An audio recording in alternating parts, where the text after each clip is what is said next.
House of Commons, Mike Duffy Live. Sitting in, Graham Richardson. But I want to be joined now. We're joined now by retired Major General Louis Mackenzie. And Mr. Mackenzie, that I appreciate it. It's sort of a sketch, but boy, you get into the history of this region and it's something else. Talk to me a bit about what's happening on the streets of Belgrade today and why you think that's happening. Well, Graham, not necessarily justifiable, but bearing in mind the characteristics of what's been going on over there for the last 15 years, not surprising, because we have a situation. Let's take an analogy. If Israel was told tomorrow they couldn't go near Jerusalem, that they'd lost their sort of the focus, the center of gravity of their soul, there'd be riots, I would imagine, in Israel. Well, 2 days ago, Serbia lost its equivalent of Jerusalem. It lost Kosovo. It's very questionable how legal that was, in that the leaders of the majority of the world's population haven't agreed to recognize Kosovo. I'm talking about China, India, Argentina, Spain, Russia. So those that have recognized, 20 out of the 192 nations in the United Nations, isn't exactly a quorum. And I think myself, having covered the bombing campaign when I was in Belgrade for CTV along with Tom Clark, the attack on the American embassy today was undoubtedly an attack on Madeleine Albright, who is just the devil incarnate as far as the Serbs are concerned, because she bought into the setup at the Račak massacre, which was a staged event by the KLA, and that actually ended up dictating Rambouillet and the NATO bombing campaign, which, according to at least 50% of international lawyers, was illegal also. So there's a lot of pent-up emotion over there right now. I can see that, and I want to ask about there have been questions about why Canada has hesitated.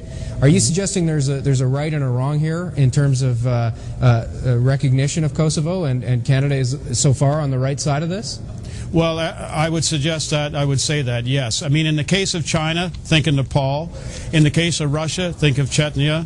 In the case of Russia, Chechnya. In the case of Spain, think of the Basques. In the case of India, think of Kashmir.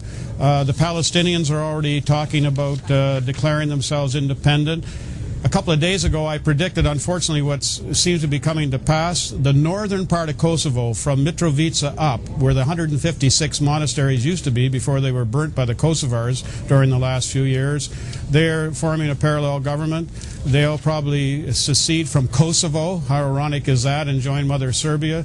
The Republic of Srpska in Bosnia, which I'm quite familiar with after the Dayton Accord, they're meeting now in Banja Luka, as I understand it, to declare independence from Bosnia. So welcome to the domino effect. So this move, yeah, I was going to ask that. This move and the recognition by significant powers, I appreciate what you're saying, that it's not the whole world, but significant powers have recognized Kosovo. That is having a domino effect, and others will, other groups or other nations as they see themselves will start to do the same thing? And the majority of Canadians genuflect in the direction of Manhattan every day because they trust the United Nations. Well, Canadians should understand Resolution 1244 recognizes Kosovo as part of Serbia and does not recognize the independence, and in fact has pulled its mission out, is pulling it out to be replaced by the European Union. This is a messy thing, and quite frankly, what's left of Kosovo after the northern chunk goes is not sustainable. So guess what? 2 days ago, when the Kosovars were celebrating their independence, they didn't wave their own flag. They waved the flag of Albania. They will be joining Albania and Greater Albania and giving themselves access to the sea. So this is probably the greatest domino effect in my lifetime. Is this... I'm reluctant to ask you to characterize something on the fly, but is this pardon the phrase, a one-off? Or does this say something larger? Are we going to be talking about Serbia now for many months, given what's happened today? I don't think so. I think there's some steam being let off. I don't think the government probably intended this. There's all kinds of suspicion the police didn't intervene fast enough. But the fact is, this was a government called for demonstration. I would imagine some of them got carried away.